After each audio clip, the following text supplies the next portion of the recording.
Good morning সবাইকে। আমরা এখন যাচ্ছি পিস পাগোডার উদ্দেশ্যে। গাড়ি একটা জায়গায় আমাদের নামিয়ে দেবে নিচে, তারপর আমাদের মন্দিরটার জন্য হেঁটেই যেতে হবে। মন্দিরটায় অনেকগুলোই সিঁড়ি আছে।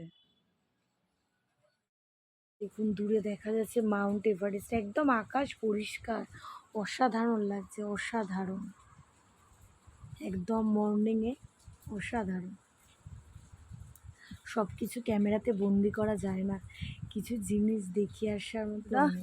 আমরা অনেকটা সিঁড়ি ভেঙে এসেছি, বাট আবার সিঁড়ি আমরা যাচ্ছি রাস্তা অনেকটা 8-10 মিনিট গাড়ি একটা জায়গা আপনাকে ঘুরিয়ে দেবে। তারপর একটা বুদ্ধ স্তূপা আছে, পিস পাগোডা।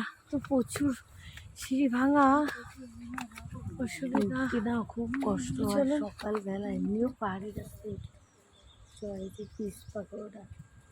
পিস পাগোডা থেকে কিন্তু আপনারা টোটাল পোখরা লেক এবং টোটাল পোখরার ভিউটা আপনারা পাবেন, অসম্ভব সুন্দর একটা ইভেন্ট। ওখানে প্রচণ্ড, এখানে শান্তি একটা, এখানে অত প্রচণ্ড একটা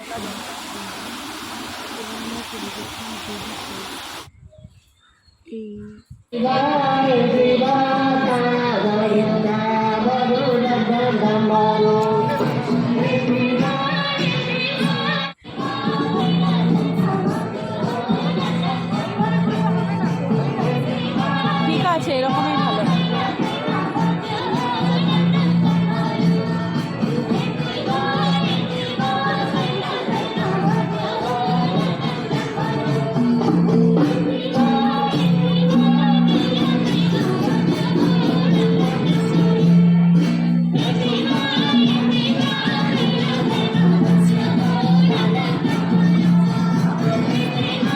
চলো, পুরোটা করলে মেমোরি চলে যাবে।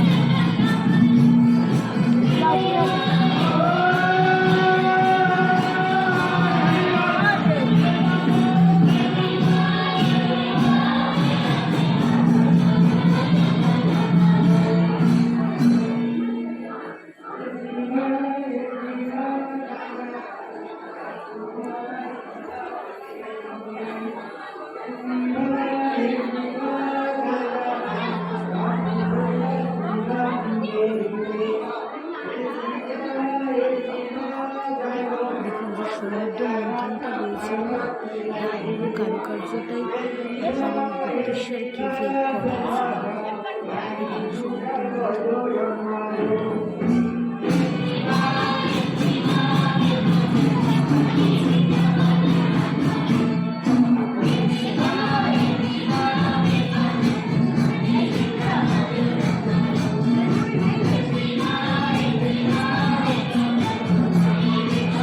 আমরা মাহিন্দ্র কেভের দিকে যাচ্ছি।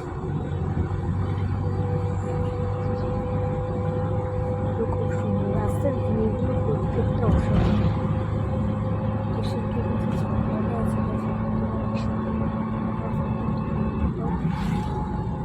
তো আমরা যাচ্ছি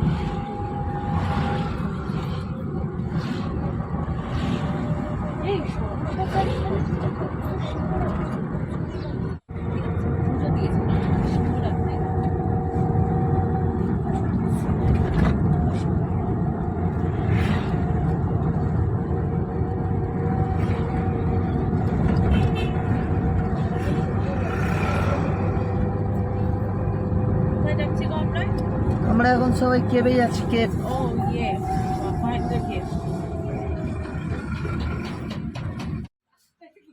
আমরা এসে গেছি মাহেন্দ্র কেভে। এই যেটা ভিতরটা, কি ঠাকুর পোপো, দুটো এক্সিট গেট আছে। একটা এক্সিট গেট না, নম করো, খুবই মানে নিচু নমো না, হাত দিয়ে নমো, এই যে নমো নমো, বেরিয়ে যায়।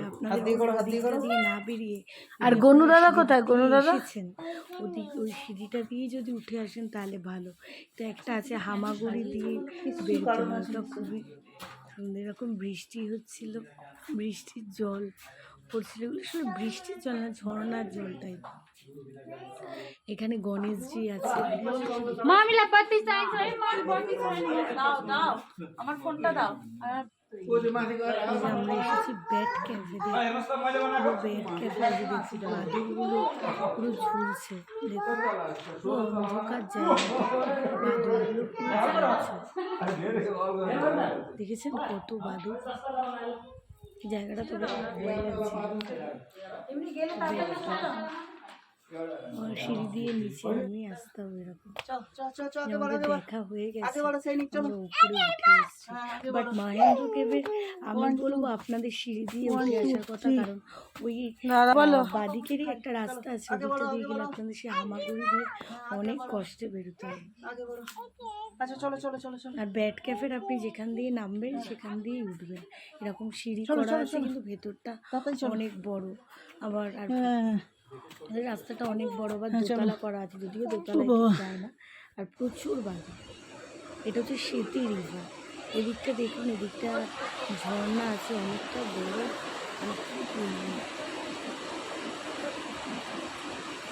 দেখানোর চেষ্টা করছি কত বড়।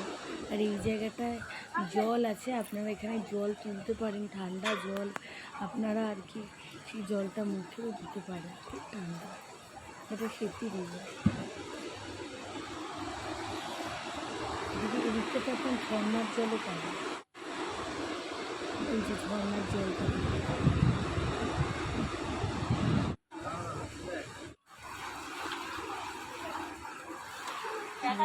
হ্যাঁ করো।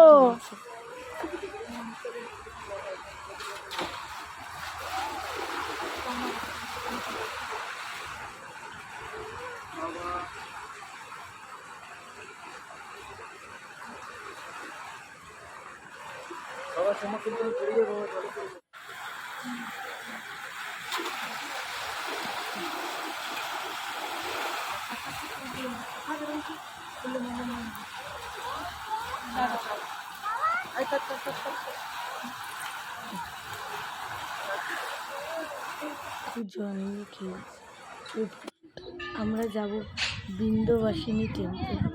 এই যে এদিকে একটা ভিউ, এদিকটা দেখুন পুরো টেম্পলটা।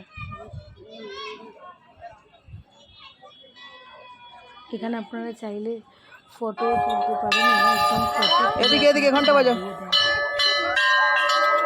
যেরকম আপনি প্লেট দেবে এখানে ঘন্টা বাজাচ্ছে, কারণ এটাই আমাদের লাস্ট করছে। পোখরার এদিকে তাকাও, তোমার দোকানে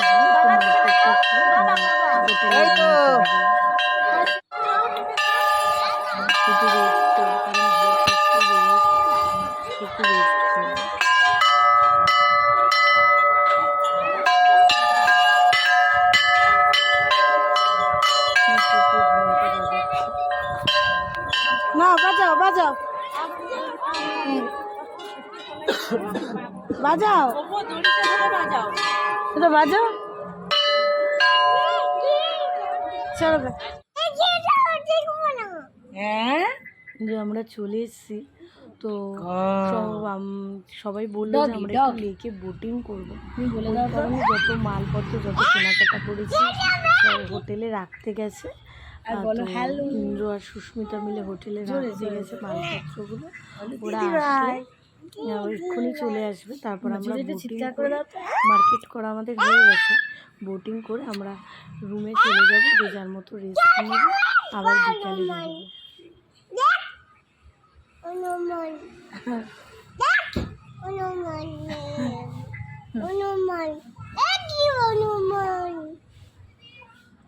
বলো হনু,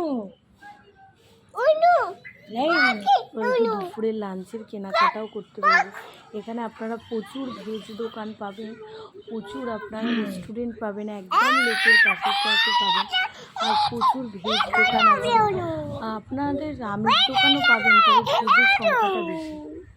চলুন আবার পরের দেখা হবে।